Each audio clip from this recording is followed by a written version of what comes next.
পকেটে যদি টেকা না থাকে মানুষের দাম থাকে না, খুব কিতার লাগে। আজকে বলে আমি মানি ব্যাগটা ফালাই আসলাম আমার রুমের মধ্যে, রিক্সা দিলাম যদি হাত দেওয়া দিকে 15 টাকা নাই। যাই দরকার ছিল 1500 টাকার, আমার এক বাইরে দিলেছি 1500 টাকা। একটা অসুবিধা আমি সারি লেছি, কিন্তু এক কাপ চাহ খাইতে আসলাম, এখন কইসলাম আমার লগের একজন সঙ্গীরে চাহ খাইলেই তো, এখন তাই কইরা যে চাহ এখন খাওয়ার দরকার নাই, এখন জায়গা আইটিয়া। যাই হোক, এরপরে কিতা হয়েছে বিপদ বাসা আরেকটা, এখন যাইতাম রিক্সা দিন আনি, পকেটে টাকা নাই। আমার সঙ্গীরে দুজন আসলা, তারা কই দেখা আমরা রিক্সা যাইবার, রিক্সা না গা আমরা যাই গিয়ে হাইটিয়া।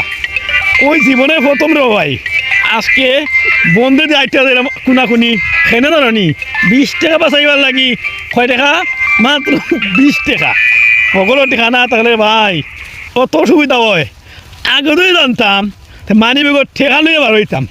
যাই হোক, আসলে দুঃখের লাগে ভিডিও বানাইলাম, মাঝে মাঝে আসি ওই কারণে।